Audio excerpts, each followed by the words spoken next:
So hello everyone! Now we will take a look at the reflections in Element 3D, and we will also create the illusion of a wet floor, a floor with a puddle. So what is this gist? You can see now that there are three 3D objects on the video, and it's also displayed, or rather they are displayed on the floor. The floor has two textures. One that reflects just like a mirror, and the second that reflects more like wet asphalt. Now we'll try to achieve this effect, and if we don't succeed, at least we will understand how it all works. So let's proceed to After Effects, and we'll continue there. Create a new composition. Create solid using Ctrl+Y shortcut. OK, and apply the Element 3D effect. Go to the scene setup right away, and let's look at how reflection works in Element 3D. So firstly, let's create an ordinary object. Suppose, let me take a 3D model. Let's say this one. There is such a 3D model. Let me lift it up, and let's create a floor. I created a plane. Let's increase its size, and you can see now that nothing is reflected here. Let's make the plane material black so that the reflection is more visible.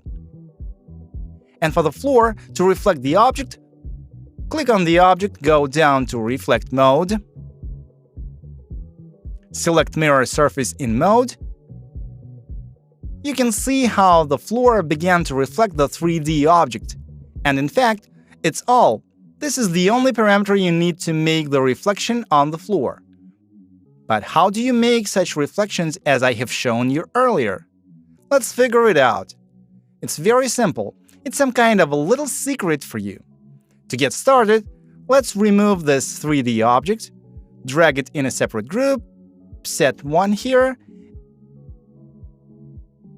and in the floor group, set group 2. Now we have such a reflection here. Next, let's duplicate this floor, move it outside, and set the third group for it. You will find out why we have done this in a little bit later. Let's enable the wireframe display to see the polygons. Now we have one segment, which means 1 by 1 on all axes. To make a wet floor, I will increase this value to a maximum, which is 200 by 200. Let's enable Shaded. And basically that's all. Now we need to make different textures for the first floor and the second one, that is for a mirror surface and for a more matte surface. Let's find a texture. Write Grunge texture. Go to Google Pictures. Let's say we save this texture here, or yes, let's save this one and see what happens. If it doesn't work out very well, we'll try to fix it. So, in Glossiness, load the texture which we have just saved and click OK.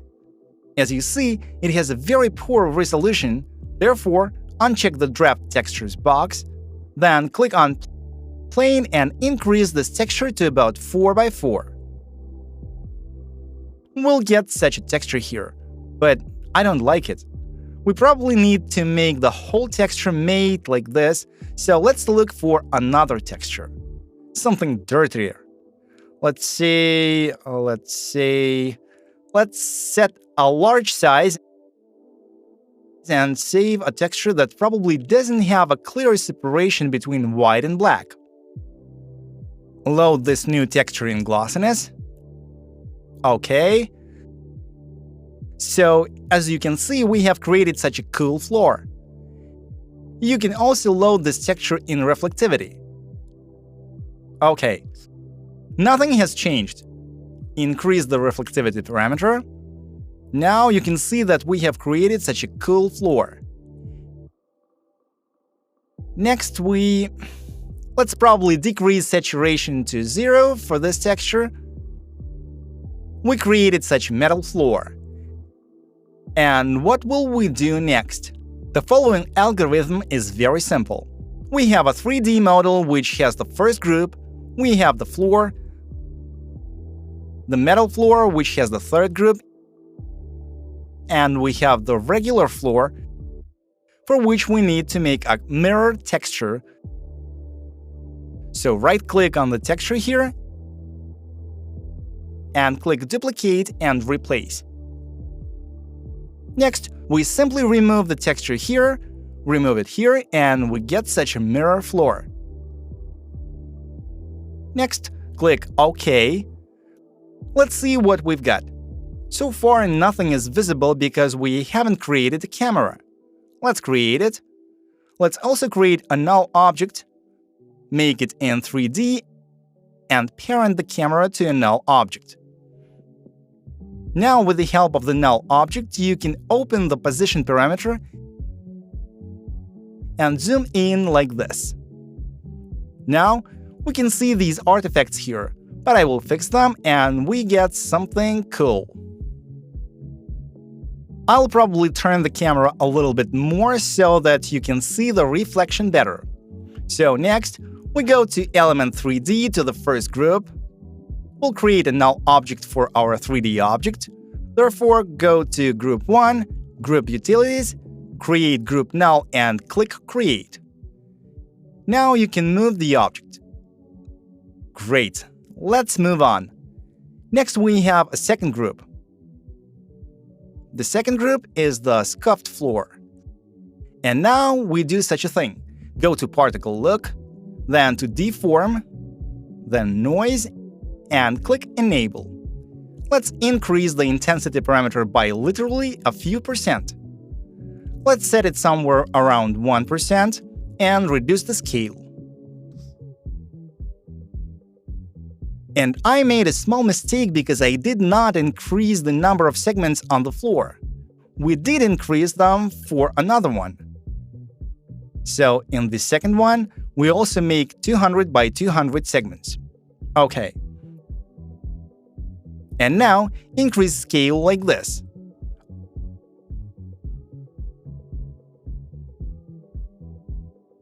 Adjust evolution somehow to make it look interesting.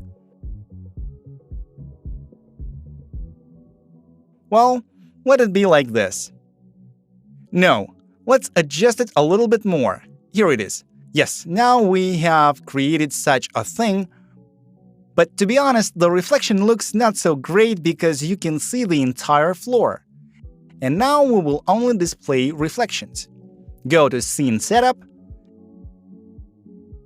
In the material of the first plane, go down and click Mate Reflection.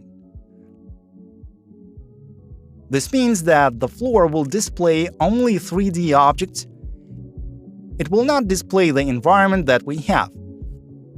And we do the same for the second plane. Click Mate Reflection, click OK.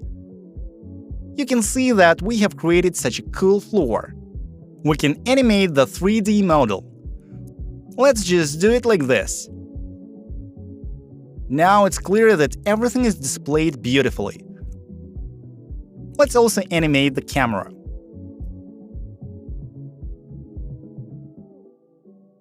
We already have such cool reflections in just a couple of clicks. And that's all about reflections for now. Thank you for watching, see you soon!